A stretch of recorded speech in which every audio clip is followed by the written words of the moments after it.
this position here, right? This looks the exact same as this position, right?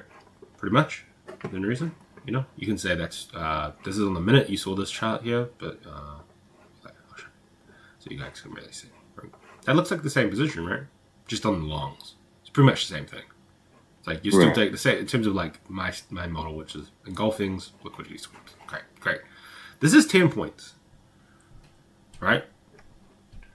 That one over there is 25 points, right? If I enter in a static amount of contracts with this position and this position,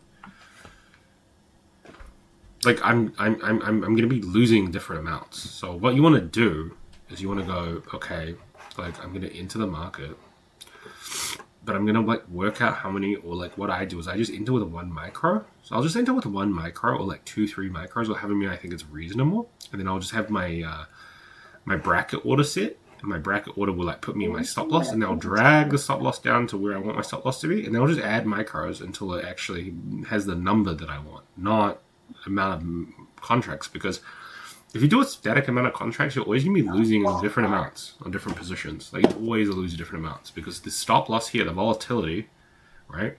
This this number will always be different. So, like for example, on this trade here, I was in like 6, I think, or like 5. On this position, I would have only even been in 2. But this has the same risk to reward. Like if this goes 1R, I make $100. If this goes 1R, I make $100. If I lose $100. So I always lose the same amount and make the same amount in terms of risk to reward. I think a lot of people don't get this, and they need to start to understand that your system doesn't matter if your losses are different and your wins are different, because you'll never be able to be taking advantage of the system. Because you'll have days where you'll lose too little, you'll make too much. Making too much is never really a problem, but the flip side of that making too much is that you'll lose too much. Like let's say that we did 5. Let's say we just did 5. We trade 5 micros. If we trade 5 micros on this position, we are going to lose $250. If we take 5 micros on this position, we are going to lose $100. That means I'm losing double the amount, 1.5 times, or 2.5 times more on this position than I am on this position. Which means that, like what happens if this was a winner? I made 2R and I lost this 1R on this trade, and then I'm red for the day, and I just took 2 trades. They were perfectly reasonable. I took 2 trades that were perfectly reasonable, and I had a 2R win and then a 1R loss. But this isn't a 1R loss. The risk to reward doesn't matter because you're trading with a static amount of static amount of contracts. So if you start to look at it more from that lens, or you start to go, hey, like I'm gonna just like trade as many micros as the actual positioning, so the actual stop loss makes sense. So on this one's 26. So for me, $100, that's 2 micros. For this one, it's 10, so that's 5. Because sometimes it might be 15 points. On those ones, it's 3 to 4. Does that make sense? Yeah, it does. But how do you determine? Okay, you know what? Like you just said, you know what? That other trade, it would have been 100, and this one would have been a 250. How do you use those brackets to kind of say, you know what? Because usually what I do, for example, like I'd like to do 2 trades, 250 to make 500, 1 or 2. No. So I risk 250 every trade. Sure. But well, you have the structure that's on your screen. So you go, okay, you should be trading from structure, in my opinion. Like you have the structure, so you go, this is the structure I want to trade from. Everyone who knows my strategies, watching any of my content, knows I like engulfing candles, right? So I'm like, okay, cool. This is my position. Like I'm taking this. So in my brain, I would enter, and then the bracket order will come up, and then it might be up here. I drag it down, and I just add micros until that number says $100.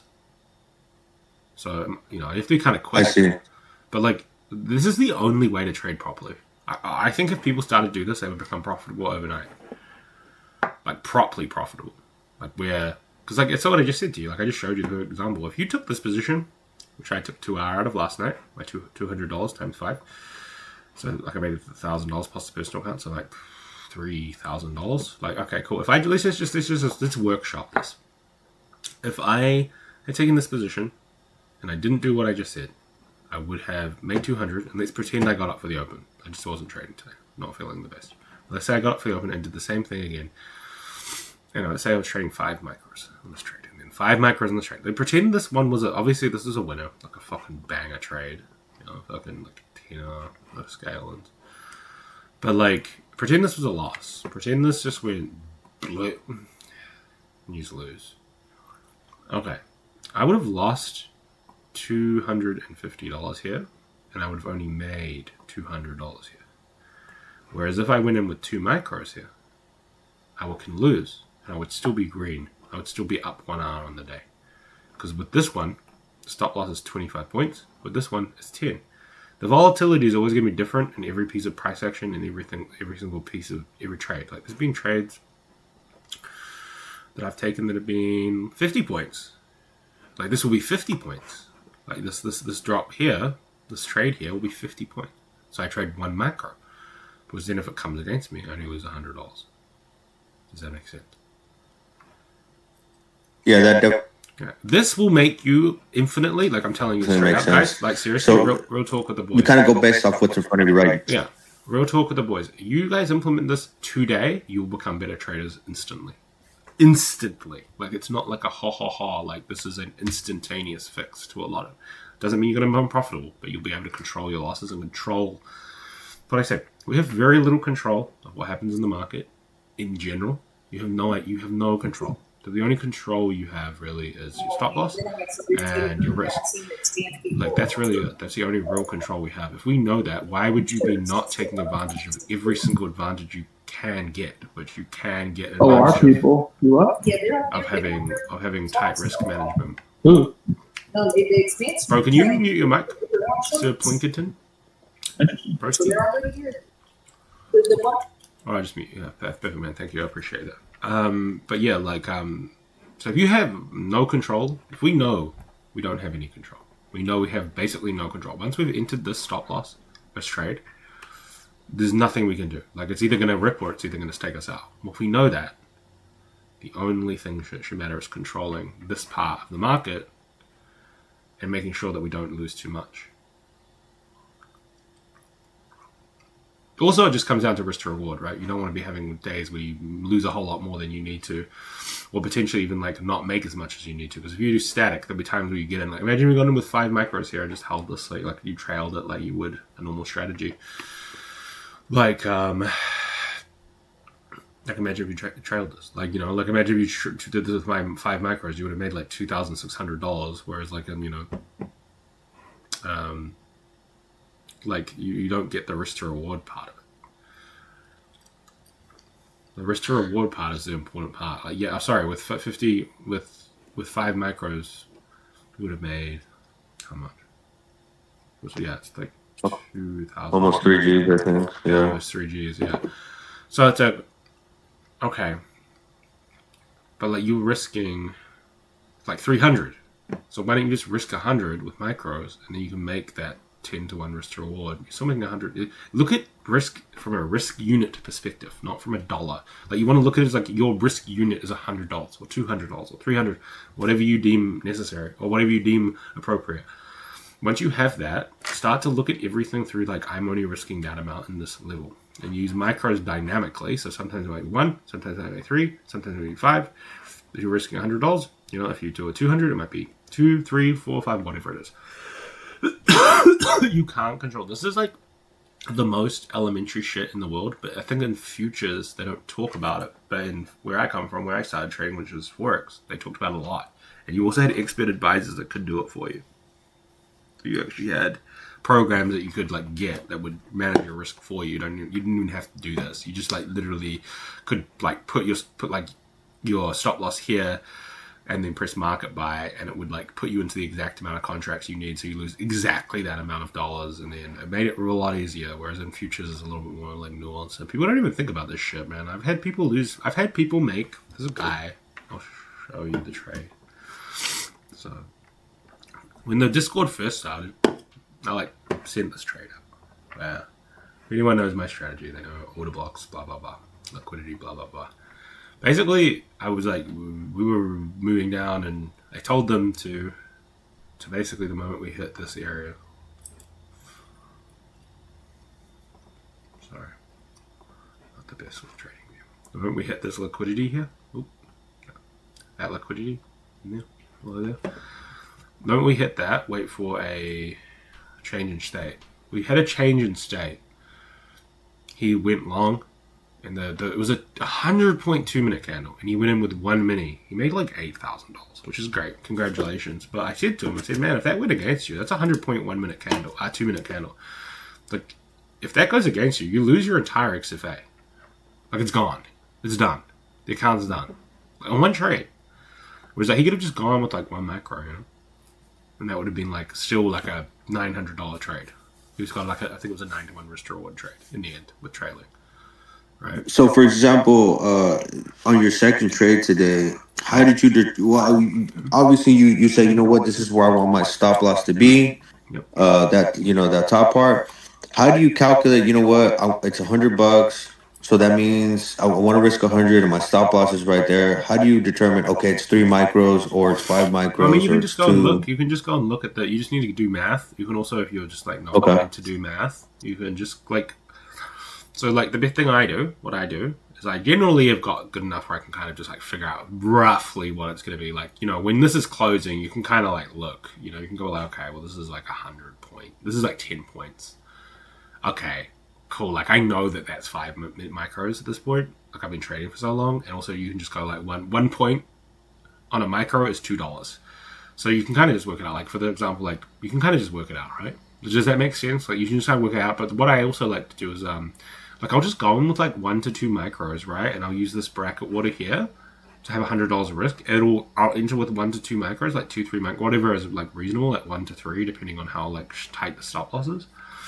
I'll enter, and then it'll automatically pop up my bracket.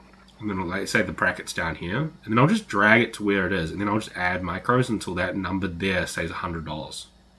And then I always get tight risk management. There's a 0% chance of me not getting. It's something, you know. It's never going to be perfect in futures. That's just like a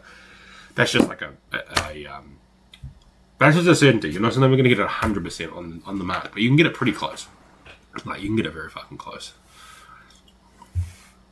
Yeah, like what I like to do, you know, I already have my take profit and my stop loss, but like once I'm in, for example, like $200 to $300 in profit, I'll go to break even. Then when I'm up 200 to 300 from there, then I'll move it to 300. So I'm kind of always trying to trail my winnings. I think it's also like trailing with, like, I think a lot of people do this, and I've done it, like even in the last like month, where people trail off dollar amounts, not what's on their screen. So like people will look at this and be like, I want to make sure I get, like, for example, let's use this trade for an example. You know, let's say this ripped. This is where I took profit. It was like 2 to 1 risk to reward. So, okay. I think I got in a little bit like, it was like, yeah, but like it was a 2 to 1 risk to reward trade. Let's say I just decided, hey, I actually believe in, like, I have high time frame conviction that we're going to fucking move to the upside, which I didn't on this trade, which is why I took profit here. But let's just presume. If I was trading this trade with high time frame conviction, I would literally not be going, oh, well, I wouldn't, like, in an ideal world, I wouldn't be going, well, okay, well, I want to see you $100. Because, like, this could just come down to this OB here and then rip. And you can see it tapped into this OB here. Like, look what happened. You know, it just rejected, like, aggressively. Like, look at it. The moment it tapped that in, like, imagine how bad that would feel if you were abstractly trailing, not based off structure. If you wanted to really trail, you'll be like, yeah, I'll secure for. Like, would you rather this fail? Like, would you rather this fail and actually have confirmation that you're wrong? Like that I would rather lose an extra $50 and be wrong entirely about the structure, because realistically, let's be honest, if this fails here, this is coming all the way back down to here anyway. Whereas if this holds, this is my strategy. You can look at the market through whatever you want to look at through. I'm just explaining it based off how I look at the market. If this fails in my brain, I'm like, well, this is going to come all the way back down to my original break even anyway. So I want to secure this money here, but I also want to give the market room to breathe. And that could be like up here, you know, you could just be trailing really tight. You could be like, well, if this fails, I don't want to be in the trade. You know, you could be like, if this order block here fails, I don't really want to be in this trade. If this can't hold and then keep pushing, like, I don't want to be in this trade anyway. So like you could, trailing off dollar amount is just cope for wanting to make money. It's just cope. It's cope. It's bullshit. Because you're not actually letting the market... You're trading for money. Money has nothing to do with it. This structure has a lot to do with trading. Like being like, yeah, like I don't want it to, I'd rather lose because potentially like I'd rather lose a little bit more, but like actually have like the structure be protecting me than to make money, because like, how bad would this feel, guys? Imagine if you were in this and this is an OB you're trading from. Like, let's say you're like, I have $100 of risk, and like you're like, okay, like this is where I'm looking to scale in, or like this is where I'm looking to, if the market fails, like it's just gonna dump through. Like you don't want to put it here, because this is just a number. This is just you being scared of losing money, instead of letting the market actually show you what it wants to do. Right? Does that make sense? Because it's like this is obviously like dependent on the strategy, right? Like this is very dependent on the strategy. But like this is the way I look at the market, like through the lens of my strategy, right? So I'm going, well, okay, if I'm long here, if this fails here, then I don't want to be in this trade, because what's going to happen is what happened. It's going to fall through and fucking rip. I'm wrong. I'm wrong on the trade, but I don't care about $50 or 0.5 R.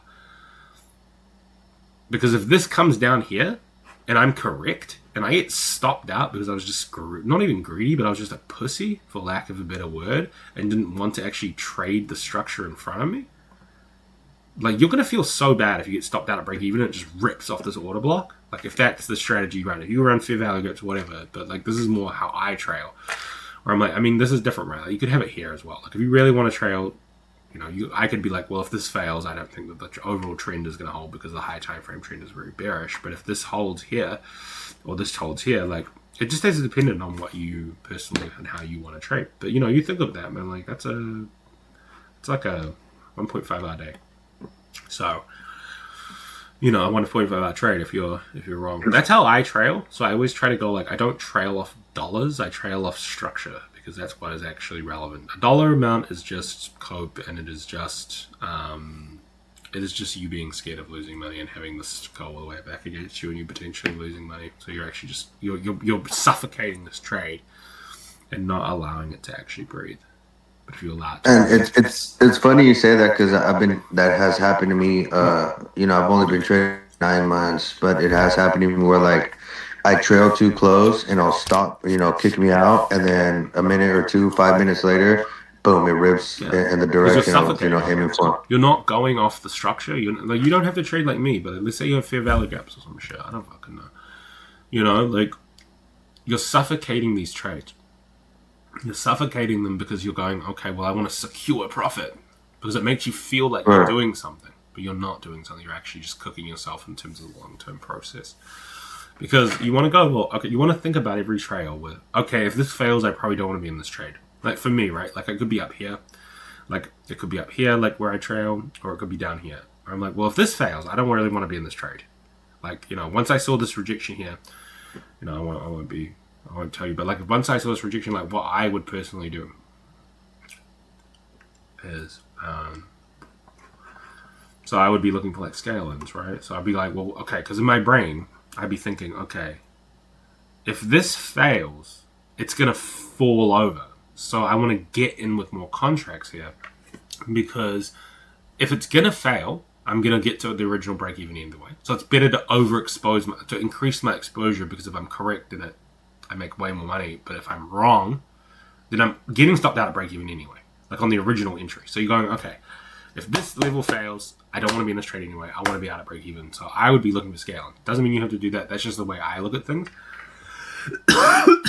But yeah, like, always be looking at structure. Don't trail off vibes, because that's vibes. This is just stupid. It's not stupid. It's just, I get why people do it, but it's just bad, because it's just like, this has nothing to do with trading. This has to do with you being scared of losing money, or 100%, or of a loser or of a winner becoming a break even. Well, don't be scared of that, because that's going to happen a million times in your trading journey. So it's just might as well get fucking used to it. Like, that's going to happen. You're gonna have trades like yesterday. I took 4 fucking break evens on the day. Like, what the fuck? You know, and I missed out on a massive short. Like, but that's gonna happen. That's probably gonna happen 4 million times from. That's gonna happen so much in my trading journey. But like, that's why you become detached from the outcome, because it's gonna happen. Everything that you've already, any good trader, everything that can possibly happen is gonna happen again. The only thing that you can do is to stop the things you can control, which is like full porting, over leveraging, doing crazy shit. But anything on chart, that's going to happen. There's going to be times you get into a ripper and you get trailed out. There's going to be times you get into a ripper and it fucking runs 20 points, 20 R. There's all this shit's going to happen. You're going to lose. You're going to go through losing streaks. There's going to be times where you have massive losing streaks. There's going to be times where you have massive winning streaks. Everything is going to happen all the time. So get fucking used to trading consistently over like a long period of time. Get used to it. It's going to happen. So it's like, you know, and that's why when you compromise the process, you're just increasing your exposure of you fucking yourself. Because this is like, I hope you guys can see that. Like, that isn't anything. Like, let's say you just lock in one eye, you're like, yeah, I feel good about this. And also, like, a lot of the times the things that feel the best in trading are actually some of the worst things to do. Because your brain's trying to protect itself. This is some deep elite ball knowledge. But your brain is trying to protect itself when you're in a trade. When you are trading, your brain is trying to protect itself from pain. So pain could be losing.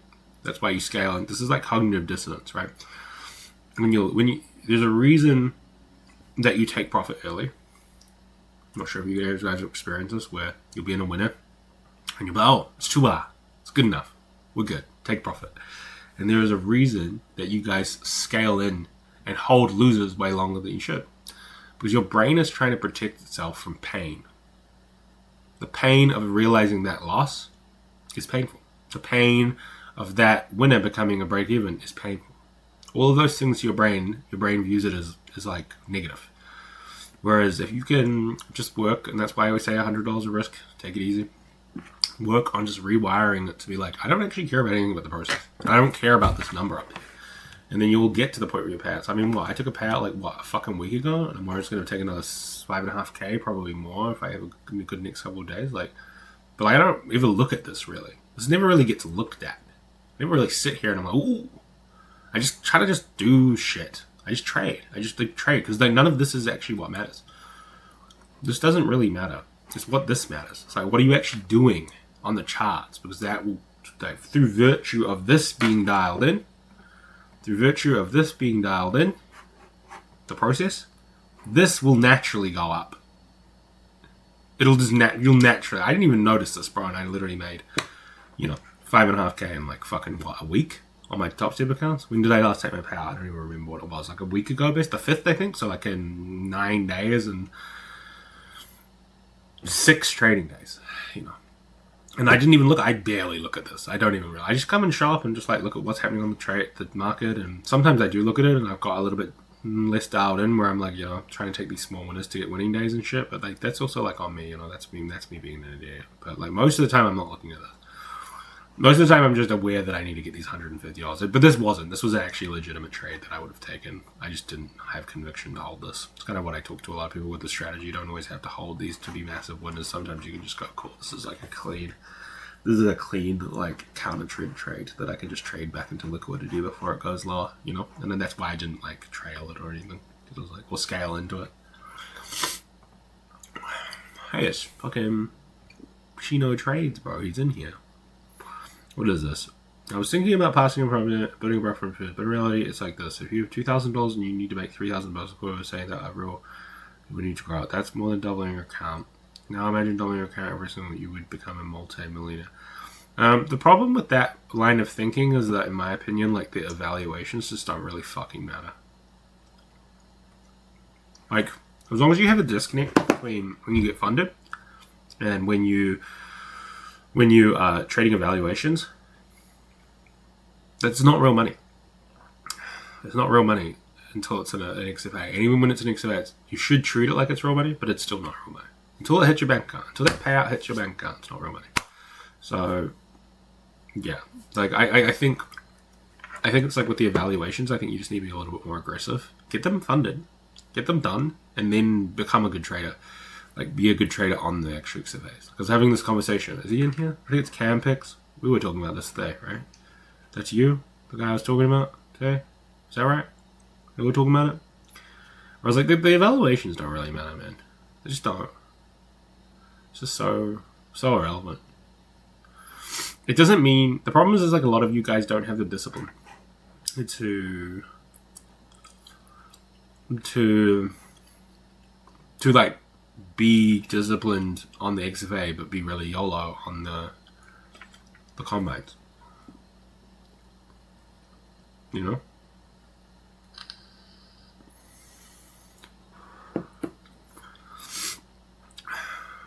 And you need to build that. But like you need to build that. But also I think people need to take it a little bit more seriously. People are pretty fucking YOLO. I see people do it backwards all the time. Yeah, because it's real money, man. They think they can make money. Like, I'll tell you an example. My mentorship. There's a guy who's got funded 3 times now in 3 weeks with $100 of risk, and he's caught some fucking good trade. He's a good trader. He's actually just straight up performed better than me in the last couple of weeks. Straight up, just like in the mentorship. Like I'm like, you have objectively performed better than me as a trader. You're risking $100, and you made like multiple days where you made $1,500 like max, and he would have been way more. Just trading way better than me. But the moment he jumps on the XFA, he full ports the account. He's blowing 3 XFAs, and I'm like, dude, I literally said to him, like, you know that if you had traded the way you've traded on that combine, on the XFA, you'd be getting your first payout ever. Like if you had got the first XFA, passed it, and then traded it with those trades that you've taken to get the other 3 passed, you would have $4,000 of equity in your account. You would have made like literally 70 R on the month almost, and you would have been taking your first like decent sized payout. It'd be $2,000, and you're like, people just like break really easily, like in terms of like anything happens, and they're like, they also, I'm not sure, do you guys, okay, this is a question just for you guys, like, do you guys, because I'm using this guy as an example, do you guys view when you lose that you guys are bad traders or it was a bad trade? This is a genuine question. I actually want feedback. In the beginning, it was like that, but I read my books and I did my homework, and you got to stop looking at it like, oh, I'm a bad trader. You kind of have to look at it, okay, where did I make a mistake? What can I learn from the trade? What can I do? You kind of have to break it down and, slowly chew on what you did wrong. Why was it wrong? Yeah. Sometimes it wasn't you. Sometimes it was just the market, whatever the case is. But you kind of, it's that whole of like, you can't be afraid. Fear is a son of a bitch. So if you let yourself like crawl into that fear, and I do it all the time still, but it will ruin your trading career. You know what I mean? Yeah, he brought it up to me. He was like, when I lose on the XFA, I feel like I'm behind. And I'm like, what does that even fucking mean, bro? What does that even mean? Like, what does that mean? Like, I think the problem is like, and I'm being real with you guys. That's why I'm starting. Like, I've done in December, I brought 5 people on mentorship, and I actually think like mentorship as a trader is kind of like a scam. It's not a scam, but it's just like you can give people all the resources, the best strategy. I'm not saying my strategy is the best, but you can give people a lot of resources and coaching. But like ultimately, like if their brain's cooked around trading, and even if you try and rewire it, it's like you kind of have to go through the hard shit as a trader and figure this shit out yourself. It's like a child. I mean, I'm not sure if you guys have kids. If you tell a kid to not touch the hot fire, and they're just gonna do it, bro. And then they do it, and then they don't do it. And like I think that's the thing, is that like mentorship is great if someone's got like a dialed in brain and the right mindset, and they just need a good strategy. But mentorship is dog shit if this person just is no way dialed in terms of the way they think. I mean, you can teach them, but until they've actually like gone through enough pain of getting clapped by the market, they're never going to change.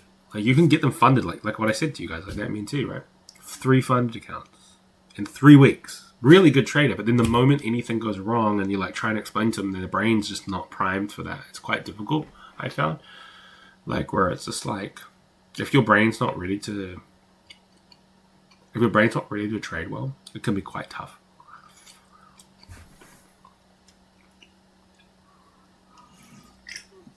So if you guys like White Monster, you guys should try this like guava one. It fucks, bro. It's so good.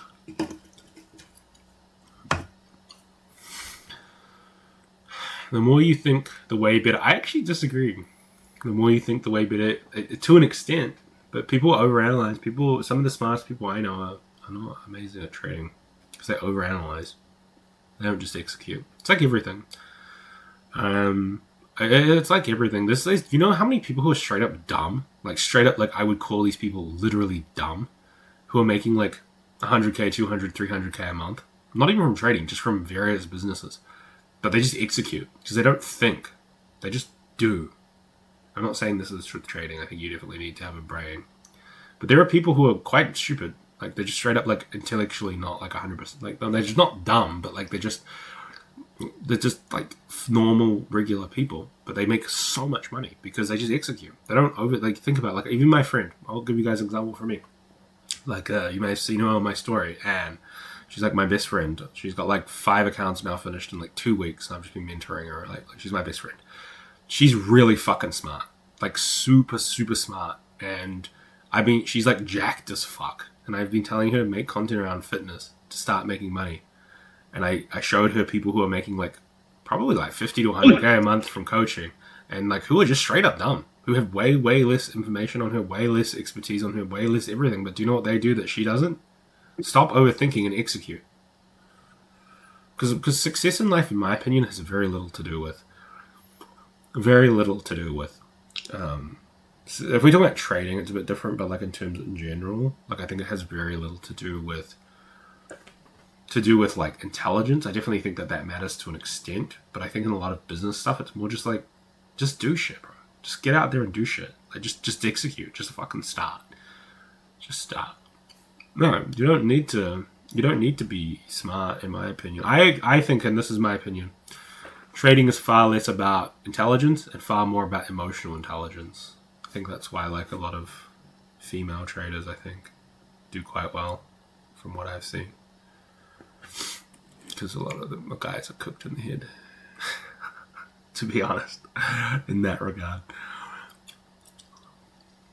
It's the ego, right? Like a lot of women have like big ego, like, but it's not as common as like men with having big egos, and you can't really have an ego when you trade. You have to be kind of humble.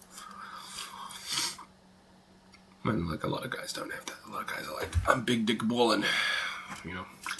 But that's why I always say to you guys, like, if you guys see anyone who's super arrogant on the internet talking about trading, presume they're fake immediately. I mean, you can probably, Mama Trades is in here. She met Umar Ashraf and JCap, and both those guys come off super chill. I don't know what they were like in real life, but like on the internet, their internet presence is very chill. Like, yeah, they have the bougie shit and stuff, but so do I. I mean, I don't have the shit they have, but I have nice stuff. But I'm like not a fucking cunt. You know, like, and like I'm not like super arrogant in any way, because I think when you're actually in the trenches for real, really doing this for real, you're like trading will humble you. It literally has to. It's a part of the journey. So if you do see people who are super arrogant, just presume they're fake. Just presume they're bullshit, in my opinion. Because I just don't think that those two. I don't think successful trading, really being really good at trading and being super arrogant, really, it's kind of impossible. It's like an oxymoron. Like it doesn't. Those two things can't really. You have to be humble and a chill person to really be a good trader. You can't because I mean, like the people. If you have a massive ego and you're super arrogant and everything, the moment you take any kind of loss and you're just wrong, you're gonna take it personally, even though it's not. So, yeah. Obviously, there's exceptions to this rule, but like I'm just saying in general.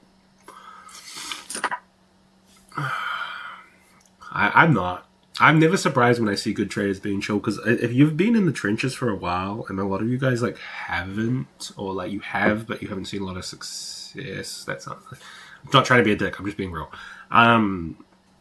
Like you realize that you kind of have to. Like when you really, this is why the insights from a lot of people, I'm like, you realize like you have to be so humble because the market will humble you, like every day.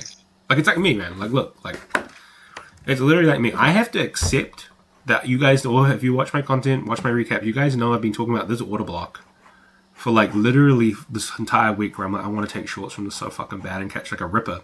I had to watch this trade go to break even that it would have been like here, and also accept that I didn't catch the continuation short. And I was completely correct, and I just had to be like, okay with that. You just have to be chill about it. You have to be humble where you're like, the market's just going to sometimes do shit like this, and you're like, cool story, bro. I'm going to fucking blow my shit clean off. You know? Like, you just have to be okay with it. You just have to be super chill. Like, you have to be a chill person when it comes to trading. You do. That's why I always say to people, like, if someone's arrogant, just presume they're fake. Just instantly presume. Like, Mamba FX, presume he's fake. Well, everyone knows it. You know, like shit like that, you know? Like, we just like, did like, there's no way this guy's fucking legit. There's just no way. Just good marketers, yeah.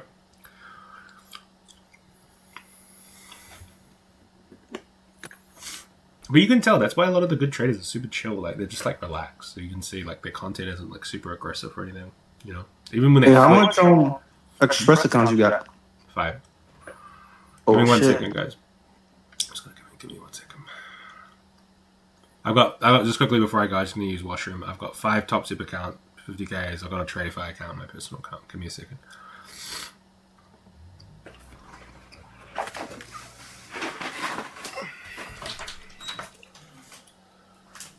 Yo, we should rob this guy.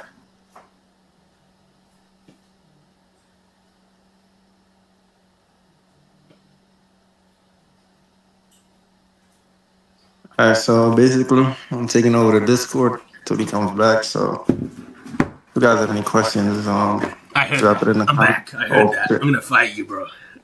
I'm kidding. But yeah, no. Oh, sorry. I just had to deal with some shit. Oop.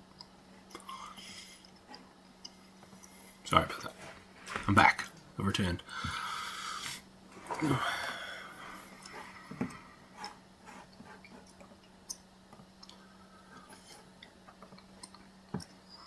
But yeah, do you guys have any questions or anything you guys want me to go over?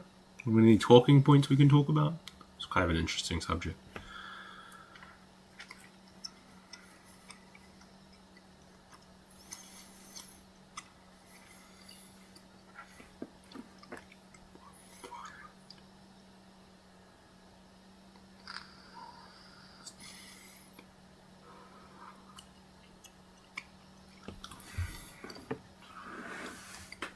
I don't recommend that.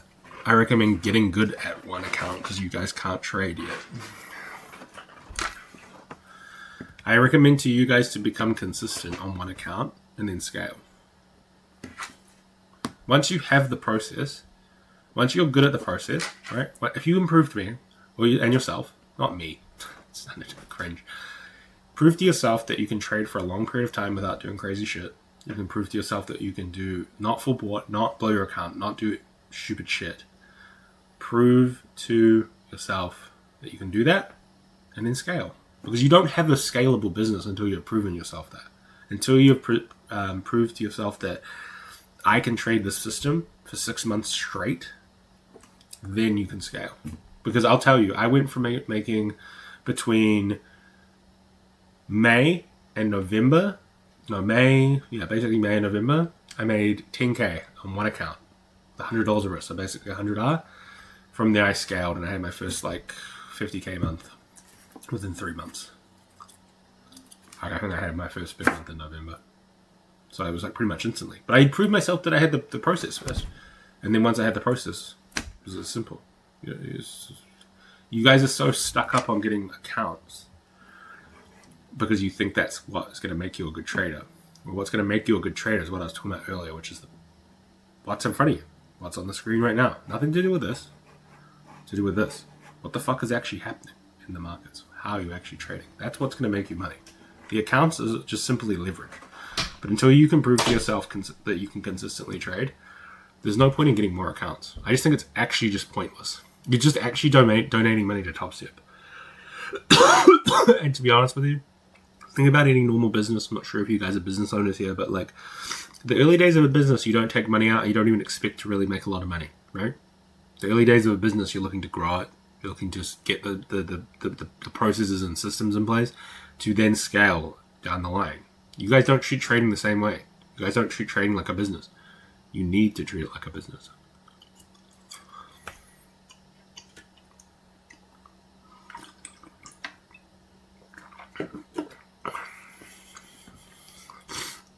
Does that make sense, Pizzle? If you're still in here? I muted you. I'll unmute you, sorry. That must have been from another time. Already? Mike was going crazy or some shit. Does that make sense, bro? Beat some of that? Yeah. Alright, take care. See, that's why I See ya. muted him.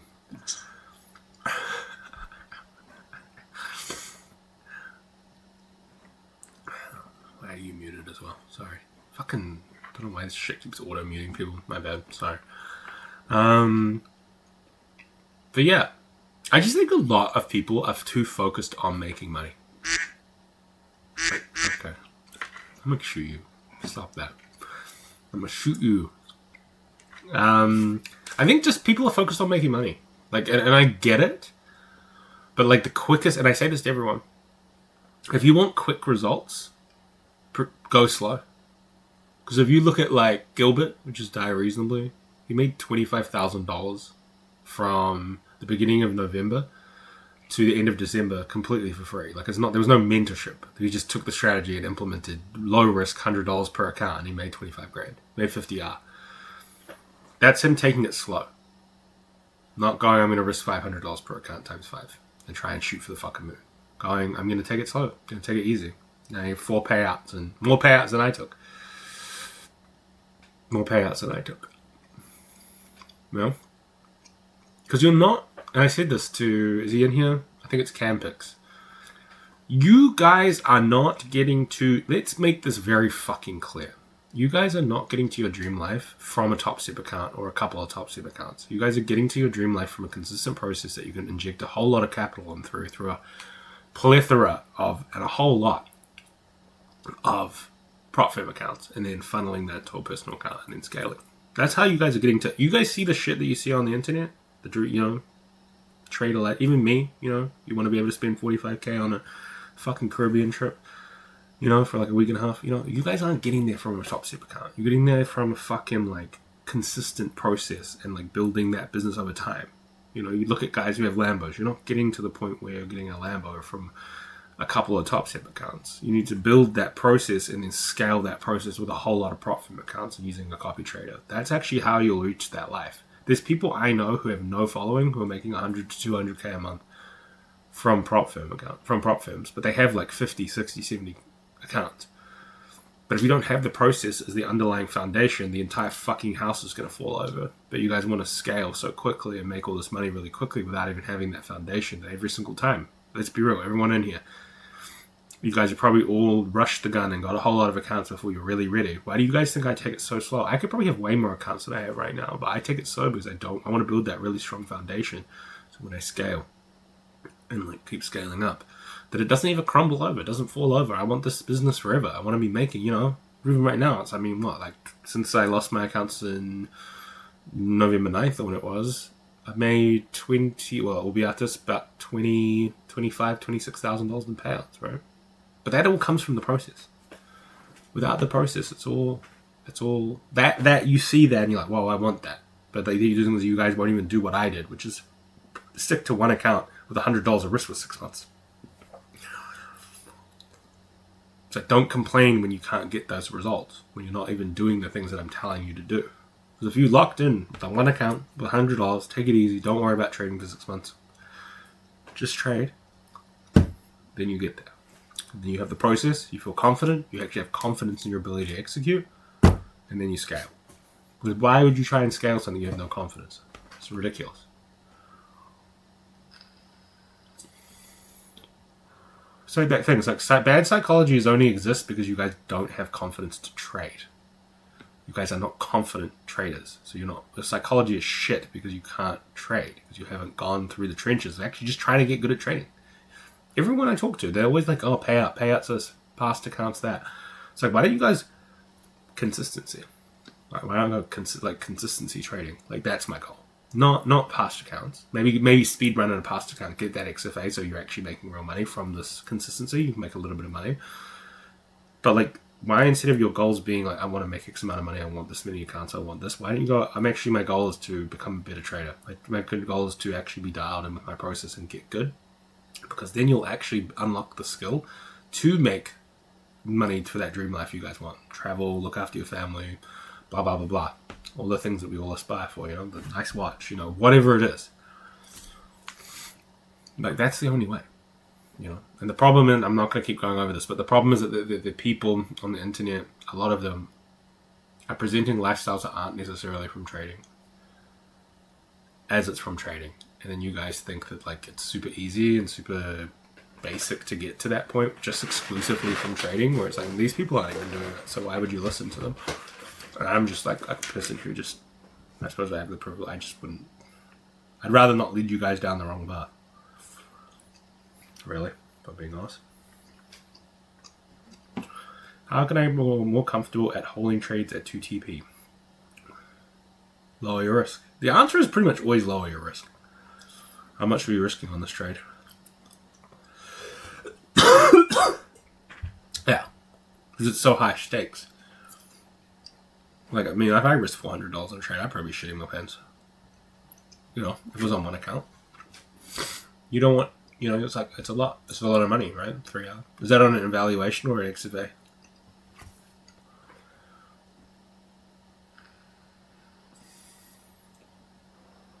So when that asks that just makes a new question. So why did you combine risk into one trade? Why is that?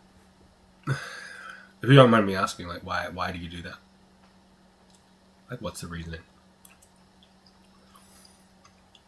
Because that's just the equivalent of taking 2 losses.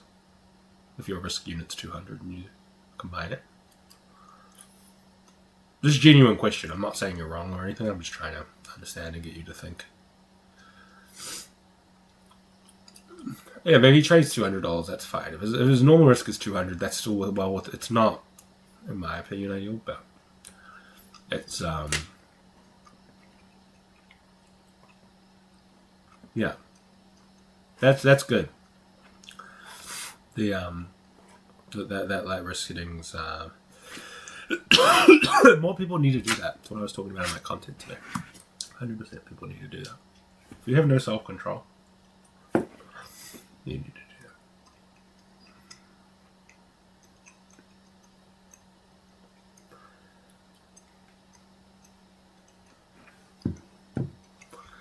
that. I think you can do it on Trade-A-Bait. But I'll go over that yesterday. I'll go over with you that you can definitely do it on Trade-A-Bait. I just can't be bothered doing my 2-factor authentication and everything to get into my Trade-A-Bait account right now. I'm just gonna be real with you guys. It'll take me like fucking 10 minutes to log on. I have to get a call from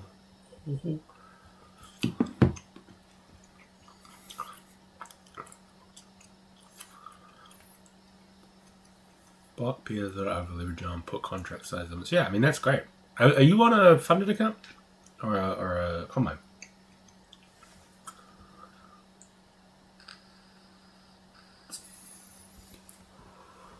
Nice.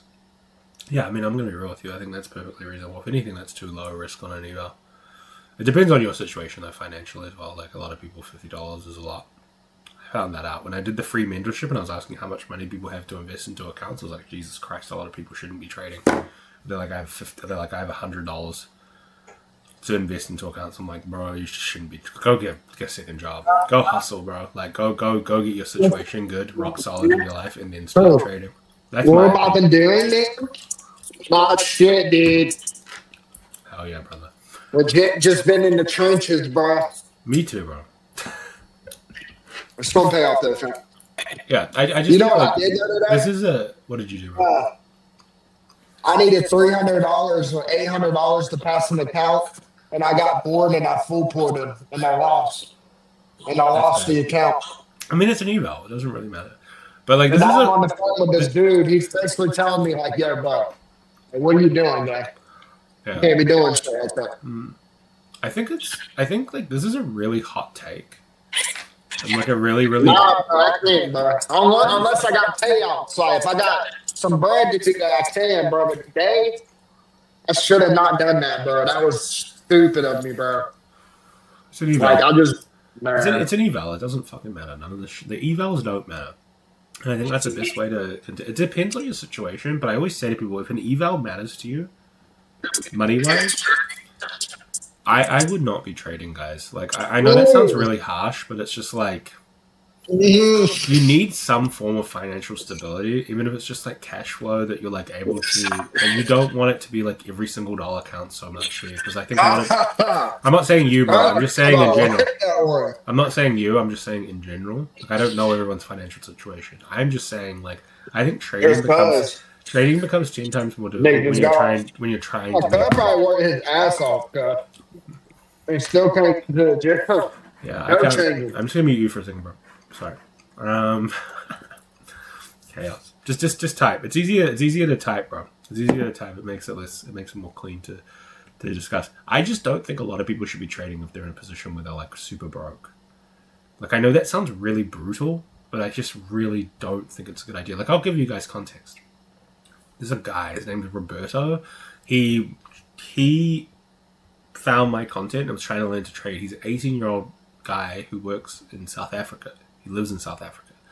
And he was telling me, like, their currency's busted as fuck. They basically make no money. And I said to him, like, bro, like, don't trade. I said, and he started a marketing agency, and he's making like $8,000 a month now. And that was like 6 months ago. And I just told him to quit trading. I said, come back when you got money. Come back when you're stable. Like, it doesn't have to be you start another business and make 8K a month or 10K a month. It means, like, get your life to the point where, like, this money doesn't matter as much. Or, in the flip side, take trading really slow. Like, don't try to be scaling up really quickly and going crazy with it. Take it really slow. Or get your financial situation sorted. Like, if you, take it slow. Like, just, but a lot of people, like, I'll be real, like, there's a guy who was a mentee of mine, and I basically was doing, week by week payments, and he works DoorDash, and he told me he's a DoorDash worker who spent $38,000 on combines. And I'm sitting there like, I wouldn't spend $38,000 on combines. And I have the money to. Like, that's fucking insane. Like, that's just gambling addiction at that point. If you don't have the process in any way dialed and you're spending that kind of money, you're literally addicted to gambling, just with extra steps. I just think a lot of you guys need to take it slow. Like, if you're in a position where your financial situation is not where you want it to be, or you're just, like, really struggling, not struggling, but, like, you're just not where you want to be, and, like, maybe the money's a little tight, that's fine. That's life. I've been in that situation. My 20s. I worked at McDonald's. I could show you guys pay stubs right now. Where at 22 I was working at McDonald's. Like, I've been in the situation. Like, but it's it's like chess. It's like that. I love this analogy, right? It's like when you're playing chess. Like, are you complaining about the situation on the board, or are you trying to make the best move that's possible on the board at that position, right? Well, the best, if you're working DoorDash, working at McDonald's, fucking not in the best place. The best fucking position is not to go and run up credit card debt and fucking smash all your life savings into accounts. That is not the best play. The best play is to go, okay, cool, let's take this easy. Let's chill. Let's do what I say. Get one account, pass it quickly, get it done, and then just lock in. Because especially when you're starting, you guys are doing the opposite of what I think you should do. Because when you're first getting started, if you have one account and you're broke or not in the position you want to be, that one account is worth so much to you. You get so much leverage. You actually have an asset. I always say this, like, a top step account is an asset. A top step account is an asset, and a lot of you guys have zero leverage in your lives at all. You're working normal jobs. You don't have real estate. You don't have any kind of investment really maybe right now, and that's okay. And that's not me judging. That's not me being a dick. It's just being like that realistically that is your situation. That's okay. But you can change that situation by treating these accounts with respect, risking a small amount, and focusing on the process over a long period of time, and then potentially just producing yourself with a little bit more cash flow. Then when you've got that process down, you've got that little bit more cash flow, it could only be an extra $100 a month. That's okay. Once you have that, Boom. Get more accounts, scale the process, and then in a couple years you'll be sitting here. You know, I mean, I tell you, a year and a half I had no personal account, and I had one TopStep account. Year and a half, 2 years ago. Now I have fucking 6 prop firm accounts and $250,000 personal account, basically. But I don't spend my money from trading, so it's a little bit different than what a lot of people do. But like, you have to, you know, you guys could be in that situation if you just lock in. like anyone who's been following me, I know Chino has. Like, I've been pretty consistent with the same process and the same risk management, the same everything for like now, just with the content alone, since like March, April. And then like, I've been consistent with my actual process in the future space for like 2 years straight. 2.5 years straight. So it's like, I think a lot of you guys are just in a lot of pain. I think a lot of people are in a lot of pain and they want to get out of their situations and they view these as TopStep accounts as like a Willy Wonka ticket to get out of them, and it's just not. I don't know who told you that. I don't know who sold you that dream, but they are, just not in the way that you think they are.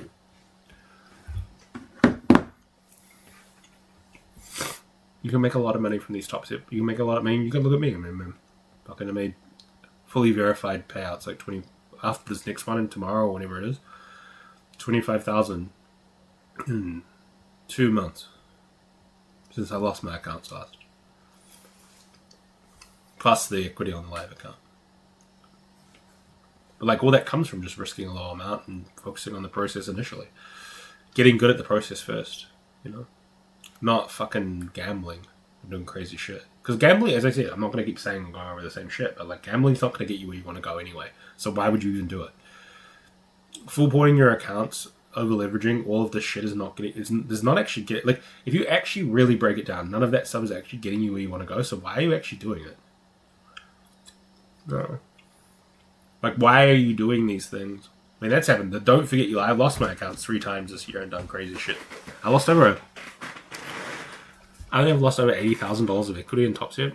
So about 40k in payouts-ish this year. But that's also like, you know, I'm not talking, I can talk from experience, right? Where I'm saying to you guys, like, I've had mistakes as well. I've made mistakes, but this is what it is, you know? I still made like 70, 80k on the year in payouts. And then the equity gain on the personal account was about the same. Yeah, your shit was unmuted. I thought you were talking to me. Yeah, no, that's all good. I was trying to have a conversation with you and you're just like, what? I thought you were talking to me, but you weren't. Well. But yeah, I just think a lot of you guys need to just relax and just lean into the process a little bit more. You guys get very hyped up about everything. Trading's like so boring when you're doing it. I'm not sure if anyone's in here is actually like, no offense, you know, but like really like been doing this consistently for a while. Like, it gets really boring. It just kind of becomes like a thing you do, but it gets really boring. Chino might be able to talk about that.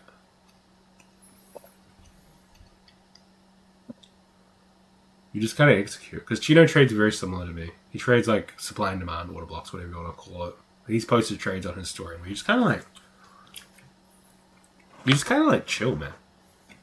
Where it's like, you just kind of like, you're like, okay, I lose some days, I win some days. But as long as my equity curve is up into the right and I know that my process works over a long period of time, that's all that really matters.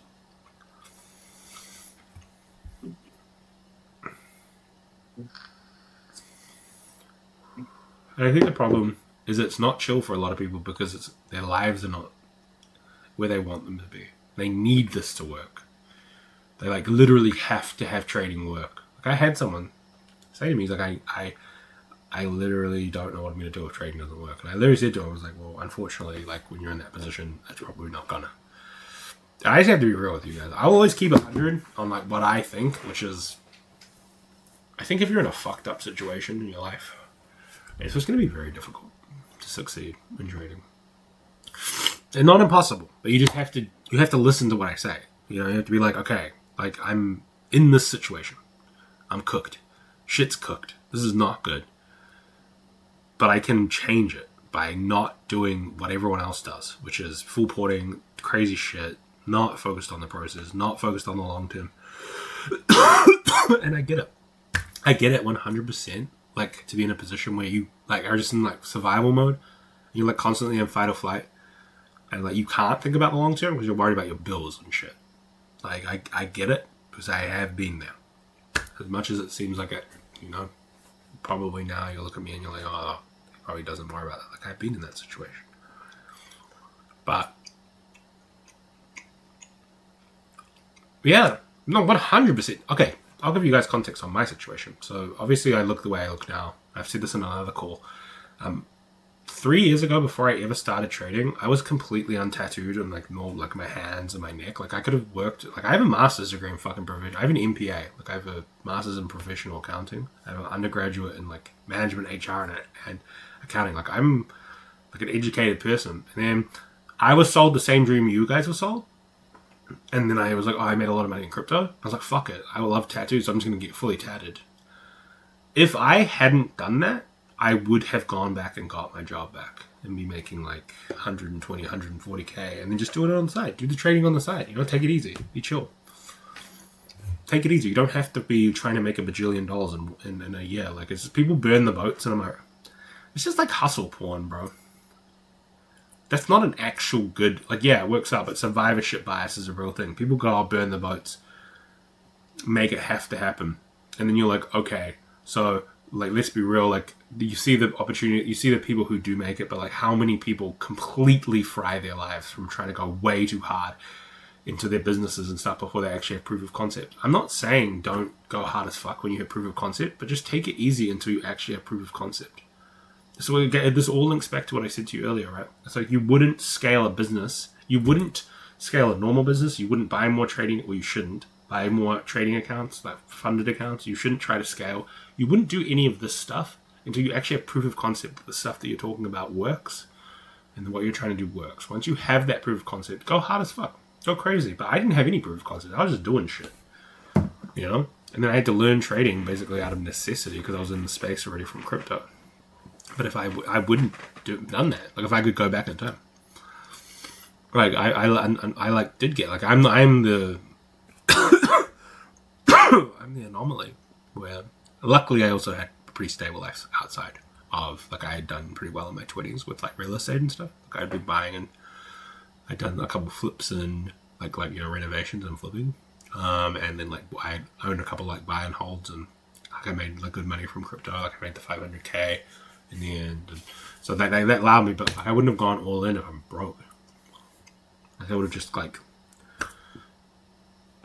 That's why, like I told you about that guy Roberto, you know. Yeah. My journey's fucked in the head. If you, I would wish my journey on literal 0% of people. Like it's been an absolute fucking shit show. The last like 5 years, it's been really good. Lots of ups, lots of downs, but it has been very stressful. Like a lot of like making a lot of money, losing a lot of money, a lot of crazy shit. But it's been fun. You guys can go watch it. If you guys go to my page right now and go to the first pinned post, that's basically my journey from like the beginning of trading until like the last 6 months. Like it's pretty fucked. You're gonna be like, what the fuck is going on? The actual journey, I'm gonna do a long form on it. It's gonna be like 20 minutes with like a lot of receipts. That's gonna be a fun video to make because it's fucked. My journey is fucked. Like even the way I got into trading, it's just cooked. Like I didn't even really like want to get into trading. I just needed to make internet money. My grandma got sick and I don't have any like parents. Like they died when I was quite young. So I had to go and look after. I had to leave that job I was telling you about, the accounting job where I was making really good money, to go and look after my grand. And I didn't have any way of making money. I had capital. Like a decent amount of capital. Like I probably had like 6 figures, just under 6 figures liquid. And then real estate, I had like 28, which is pretty good.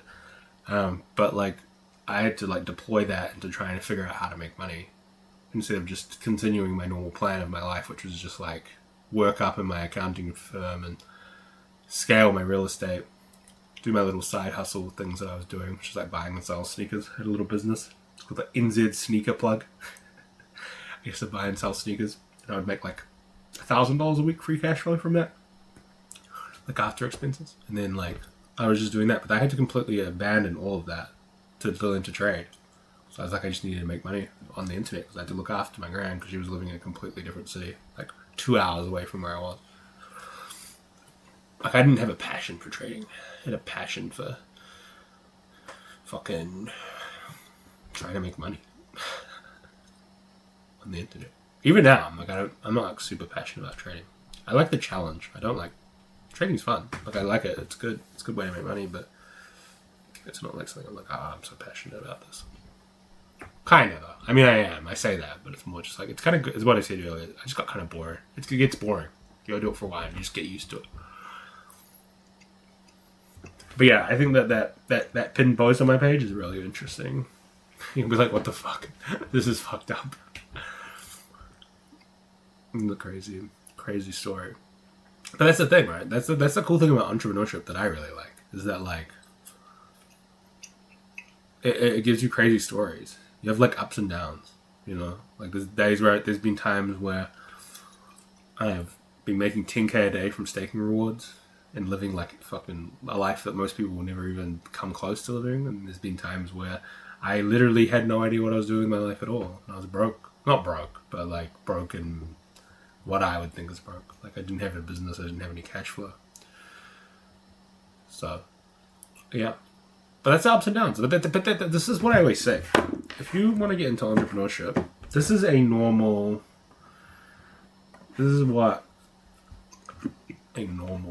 person's life looks like.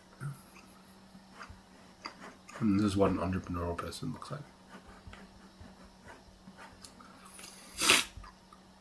If you want a normal life that's super chill, then get a job. It just means there's no upside. If you want to have infinite upside where you can potentially make enough money where you never have to do anything ever again, buy whatever you want, live however you want, the only way to do it is through entrepreneurship, really. But you also have to accept that these parts come in the journey. And you have to accept that these parts will come. And you have to be tenacious enough to go through these periods. And you have to be humble enough to deal with these periods. Because realistically, if you go watch that journey, I was not humble enough here. And that's why I got cracked. Because I was just not humble. I was a piece of shit. If you guys meet me back then, you'd be like, holy fuck, I'm not following this person. This person's a fucking cunt. Like, I was just a dick. Because I just thought I was the man. I mean, imagine if you guys printed $2 million in like 3 months. You guys would be like, what the fuck, I'm hot shit. You know? But then this stuff humbles you. You become super tenacious. Stick with the process, get better, lock in. And then now I'm sort of like here. And you have to stay humble during these periods so that this doesn't crack you again. Because I'm telling you, entrepreneurship will crack you. If you don't it's a big fuck around and find out thing. In my opinion, my experience from it. It's like where I think that analogy is quite good with the humbleness and tenacious. You have to be able to stick with shit. Because this is where people give up, right? This is where everyone gives up. People don't give up when things are going well. People give up when things are going bad. But you just, life will always ebb and flow. I think also just not being attached. This is like a big thing. Like not being attached to things. Like you guys see I have a pretty good life. Most of you follow me. You'll see my story. Sometimes I put some parts of my life. Like the number one way to get cooked is by being attached to like material, money thing. Anything to do with money. Just don't get attached to it. Like if you do get to these points, guys, which I presume all of you will, if you stick with it, just don't get attached to it. It just doesn't matter. Like things like when you get your first nice watch, a nice car, it just doesn't matter. I'll tell you my experience, and I have experience to talk about this, is like the things that matters is like the experiences you've had, like the stories you can tell about those parts, like the people, like I have way less money, liquid, and way less capital to work with now than I did 3 years ago. Probably about 50%. Still doing really well. Like, don't get me wrong. But like I have way less. I was doing really, really well in 2022. But I have way better people around me, and my life's a lot better now, and I feel a lot better about myself now because I have the right people around me. I have, you know, like a better relationship with money, a better relationship with success. I understand. You've been humbled, like what I said. I've been humbled really hard, so now I'm a lot more chill. Not as a dick, because I even like I've, you know, obviously like my like girl Nicole, like I don't think she would have liked me very much here. I would have probably treated her like shit. You know, like realistically, because this shit will humble you, and then you become a better person. Sometimes you need to go through this shit so that you become a better person. So that when you get to high, it's like training, right? You get to higher highs, you can, as long as you're not a fucking idiot, you can take the insights from this part of your journey to here, where you have way more money than you did here, and you have all these lessons and wisdom in life to keep this and to have this not happen again, and then you go boom, boom, boom, and you're like off to the races, and you're like actually a good person. Because there are a lot of people, guys, trust me, I've been in these circles, top fucking people who have fuck off money, they never have this happen. They never really get humbled, and they're kind of cunty. You just like don't really want to be these people's friends. People who just kind of go like this. You guys will see. You guys have seen the young kids who clearly have just made a lot of money really quickly. Like, do you guys look at these people and be like, yeah, man, they seem really cool. I really want to hang out with these people. No, you're like, this guy seems like a fucking dickhead. Personally, anyway. That's just what I think. This is also just my experience. I mean, this doesn't mean it's right. But I think that I personally am really happy that this happened to me. Where I went through these setbacks, got humbled a bit, and became a better person, and then now we're on the up and up. But then when I get back here, man, I'm going to have way more money than I did here back here, but I'm going to be like a way better person and be able to keep it, not be a dickhead, not, you know, be super arrogant or, you know, treat people certain ways and be a dick. And then you'd be a better person. But that's life, right? Life's not, you know, life's not one of these things that I feel like is supposed to be like, you don't learn anything. Like, you're supposed to learn from this stuff. You're supposed to learn from these periods. So that when you get better and like taking the insights from all of these things that happen to you to become a better person. And then the problem is that people don't do this, and that you can see it in their trading. That's why they get stuck in the same habits and the same journey, because they don't learn. They don't let go, you know, okay, cool, like I had like a, you know, let's look at this graph in relation to trading. It's like, you know, people will go through a big success, you know, from whatever, and then they'll have like a setback in trading, and they'll like lose all their accounts or something. But they don't like learn anything. They just keep doing the same shit, and then like nothing really happens their entire life.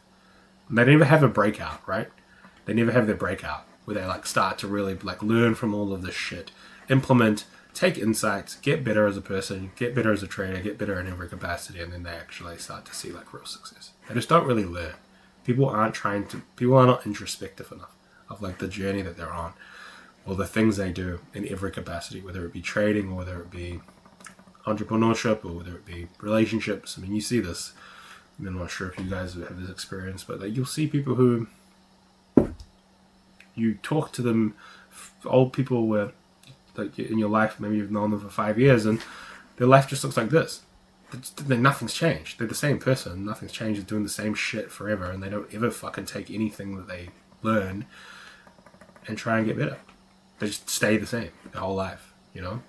But if you actually start to, you know, get a journal and write and read books and try and get, you know, better and try and learn stuff and like actually try and be better, I think that's the key. But I mean, most people like this though. Most people just spend most people turn 25 and live the same year every single year for the rest of life until they die. They never get better. They never try and improve in themselves. They never try and do anything. They just fucking chill.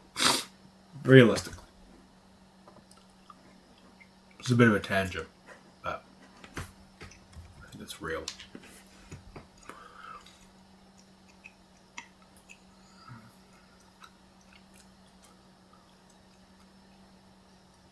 Yeah. It's like Chino's followed me since like probably day one. And it's just like, you know, there's no amount of followers that could change me to like there's no amount of success with the content stuff that would ever change me, because I've had this happen, guys.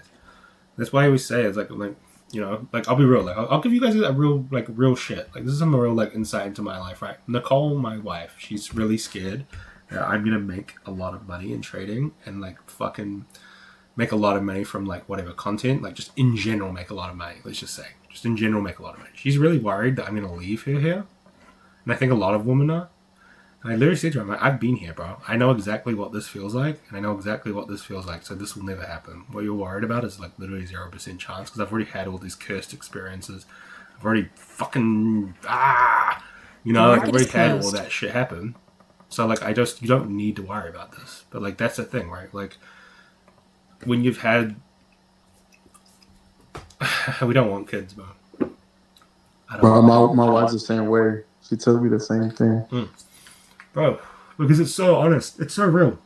When I didn't have a girlfriend when I made a lot of money, but I had like a long-term partner when I had my 2 mil. But like, I talked to so many guys who literally would have like, and this is just gross. I think it's super gross. But they would literally talk about like new wife money. They would literally talk like not in a joke, like in like a serious way, where they were like, Yeah. No, that's pretty like I'm leaving up. my. I was like, dude, if you're like the biggest piece of shit, in my opinion. Like if they break, like if you leave the person who helped you struggle, bro, like this is different, right? Like I'll be straight up with you. Like Nicole owns 20% of every single dollar I make from trading, because I just gave her equity in the business. Like even with the info, like she doesn't take anything out. I'm just like, if things do go bad, like you struggled me so hard. Like why would you just like, you know, get the fuck out of here? You know, like I think it's just like the biggest piece of shit thing you can do is like abandon, you know, the person you're with. You know, like when you're struggling. Like, also, like, to be honest with you, I always say, like, bro, like, this is like maybe TMI, but when I was making all that money and I like was printing, like, I had that like player life. Like, I was like, it's kind of shit. It happens. Like, it's kind of boring. Like, you're just kind of it comes with it. Yeah, it's just boring. Like, a lot of you guys haven't had that with like, especially when you have like status. And which I kind of find gross as well, but I've kind of disconnected myself from a lot of it. But when you like have money, like okay looking, you know, like you're, you know, you've got it. Like, dude, you just have infinite. Like, I'm just being real. Like, you do just have infinite access to that side of life. Like, where I'll be real, guys. The Tinder was fucking popping back in the day. It really was. And like I was just doing crazy shit, and like, but that's the thing, right? Like, but like when you have to go through that experience to realize that it ain't shit. It was so boring. Like at the end, I was like, this is so boring. It's just so vapid. There's just nothing here. It's just there's nothing there. There's just like there's nothing of value there. Like finding a partner that you actually enjoy spending time with, that you actually want to build a life with. That's the real shit. And I'll be real, like, bro, I'm not gonna tell. Okay, it was really bad. The 2022 to 2023 run, or 2021 to 2023, that 2-year period was really bad. Like, not bad in terms of, like, it was just like, you just have infinite access to girls, basically, where you have, like, the money, and you're traveling around a lot, and you're doing stuff, and they can see that, and, like, you're not, like, terrible looking or anything. Like, you're a decent looking guy, you're, like, a nice guy, like, not a fucking, I wasn't a nice guy, but, like, you know, you're that guy. Like, it is like it. You can fall down that trap really easy. If you've never had the experience and you're with someone, I can see how 100% these guys get absolutely fucking cooked, because if they haven't had the experience before, they're gonna get fried, and they're not used to the attention and stuff. Oh, 100%, bro. It was real bad. You know those T apps that those girls post on? Zoe probably knows about this. It was bad, bro. It was bad. 2022 run was bad. But I'm a good boy now. I'm not a fucking dude. But yeah, it got real boring. I don't know why people worry about that shit. She can hear. She know, bro. I told her this crazy shit, bro. She doesn't give a fuck. I don't lie to her about my shit. It's like, that's my life, bro. I'm a cooker. I met her through that. She fucking booty called me at 11 o'clock, and then I like went over to her house, and then she took me out of the trenches, bro. She was booty calling me, and I was like, okay. I came over, and we like fucked around, and the booty call was your booty call. Bro, the story of me and Nicole is fucking insane. I'm gonna tell you guys, this is some crazy lore that I'm about to drop on you. All right, so basically, I met her on Tinder. I thought she was really hot, and I was like super obsessed with her. I just was like keeping it low key, and she booty called me, and it was like the first time we met, and I went over, And then when she asked me to stay over, which I was like, this is a red flag. Why the fuck are you asking me to stay over? It's the first time I ever met you. But I ended up doing it. 3 days later, we're still hanging out. And we just had this instant connection. We like really like each other. And then I like went home and like fucking, you know, go on with my life. Still like learning. This is when I was learning to trade. And then she got like super crazy. She thought I was like seeing other people, which actually at the time I wasn't. I was like super kind of what I was talking about just before, where I was just kind of like completely burnt out of like that lifestyle. I was like, I'm just gonna focus on getting good at trading. This was before I was no way profitable, like zero profitability. Like I had not made any money trading properly. And then she got crazy and I blocked her, but I was trying to teach her to trade. So she had access to my trading view. And she was on TradingView, and I blocked her on everything because I'm like, you're crazy. Like I was like, I've met you once, and you're like fucking being like, stop hanging out with your hoes and shit. And I'm like, fucking, there are no hoes. Fucking calm down, like relax. And she was drawing penises on my chart, trying to learn to trade. And then I unblocked her because it was so funny, and I was so crack up that I was like, this is hilarious because I was like, who is doing this? I was like, who is doing this? But I had left my TradingView logged on her computer. And she was trying to learn to trade as well. She was just like fucking around on it. She wasn't like actually learning, but she was just like trying, you know how you are when you first start. You're just like kind of fucking around. And so the only reason me and Nicole are together is because of trading. Because if she hadn't, I would have never unblocked that girl. Ever. Like I would kind of forgot. I was like, whatever, like she's cool, but like I don't deal with drama. But she was giving you a signal. You weren't reading it. Yeah. And and then we've been together and like now we're married and like we've been like joined at the hip for like 3 years. So yeah. That's literally the story. TradingView and trading like found me my wife. But yeah, and then I unlocked her, and then like I went out to dinner, and like yeah, just been hanging out ever since. Now we like hang out all day. Like we just bullish and gorging candle. True. But yeah, like it's a pretty crazy story. I've never told any of you guys that, but that's pretty funny. Yeah.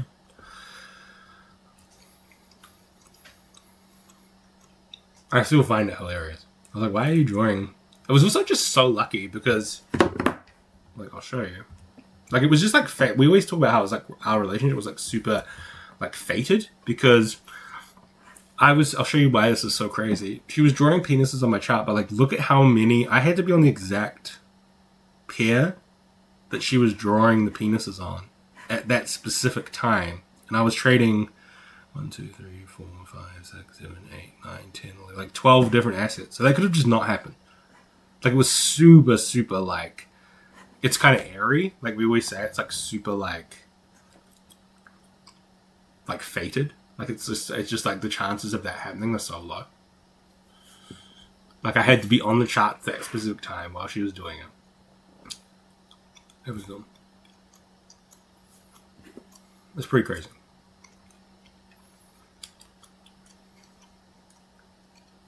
Oh yeah, pretty crazy story. That's good lore. That is funny.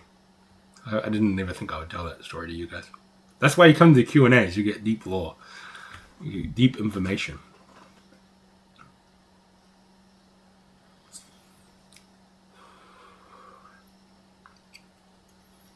But yeah, back to the original subject. Yeah, I just think like a lot of guys are a bit cooked in the head, to be honest. When it comes to money and relationships. I don't know. My biggest motivation though to make a lot of money is Nicole and like for friends and family. So like I always say, like if I didn't care about, if me and Nicole went together and I didn't really care about my friends too much about like making their lives better, I wouldn't be hustling. I would just be sitting, like genuinely, I would probably be in Thailand right now by myself, you know, just like hanging out because it's so cheap and I just don't have to worry about anything in my life. Read books, vape, hang out, just make a little bit of money, just chill. I wouldn't be trying to scale. I wouldn't be trying to like make a whole lot of money. I wouldn't be trying to do any of that. I would just be chilling. But like my family and friends are like my biggest motivators. So like abandoning them when I make a lot of money just is like cooked. Even like I'll tell you, and I think I had that realization because when I did make that 2 mil and then lost it, like when I had that money, I didn't have anyone. Like I didn't even have family because my grand had passed away. My parents died when I was young. I didn't have anyone. Like my long-term girlfriend at the time, we broke up like a year before any of this happened. We were together for 7 years. There was literally no one.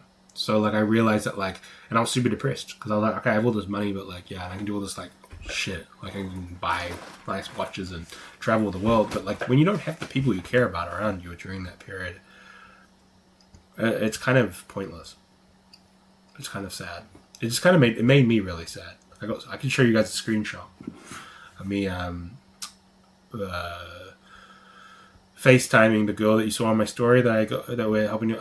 She's got like 5 accounts now, or almost 5 accounts. Her name's Anne. I was like in Santorini, staying at it was like $20,000 a night villa, and I look depressed, and I was depressed, super depressed, because it was just like there's no one there. It's like this girl that I found on Tinder who gives absolutely 0 fucks about me in any capacity, literally 0 fucks, like literally less than 0 fucks probably. There's just like no one who actually genuinely gives a fuck. And then like now I'm in this position where I thought I was in this position where I have so much money that I can't trust really anyone, because everyone just like sees the lifestyle and then wants the lifestyle, and you just can't trust what their intentions are, and you just get like super lonely and super cooked. And that's what happened to me, and that's why now I'm like, all I care about is the experiences with good people and like keeping the good people that I have around me, which I do now. But yeah.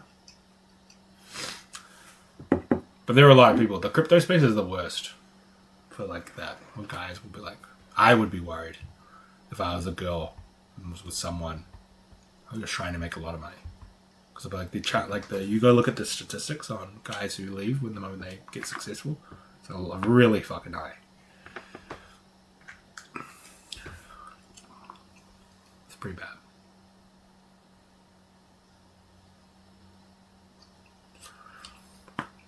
It's been an interesting discussion.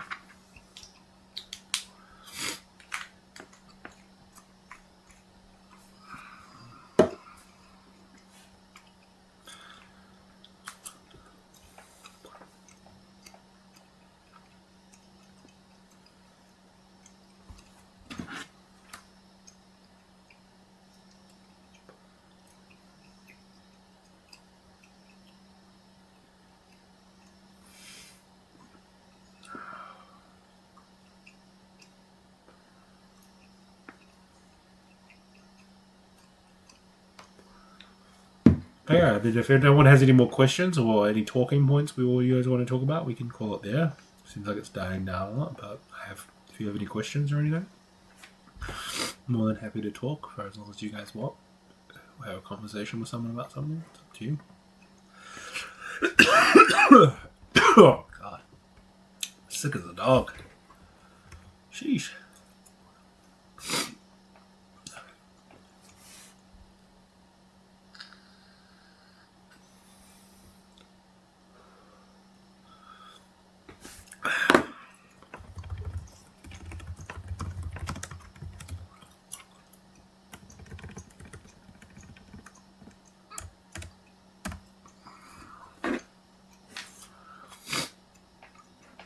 Yeah, these Q&As are a bit rambly, just so you guys know. Like, it's not really structured. It's just going to be like, you guys ask questions and I'm just going to talk.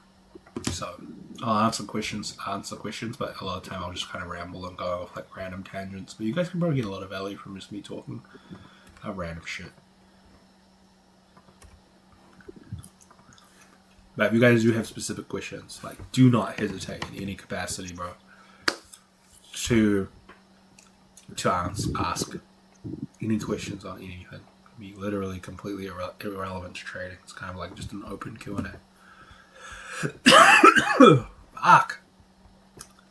Don't want to get sick, guys. I just started going to the gym again. I don't want to get sick. I'm gonna crash out.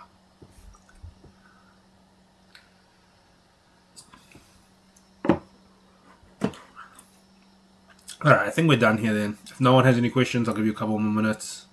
We seem pretty done. We seem pretty doneski. So, yeah, that's it, guys. I'll see you guys on Friday for whoever's in the accountability bootcamp. I'm going to do the giveaway. Top super account. Potentially. But it seems like everyone's pretty uninterested in that side of stuff. But we'll talk on Friday for the Q&A and the accountability bootcamp, and we'll talk then Good chatting with you guys. Hell yeah. Let's talk soon.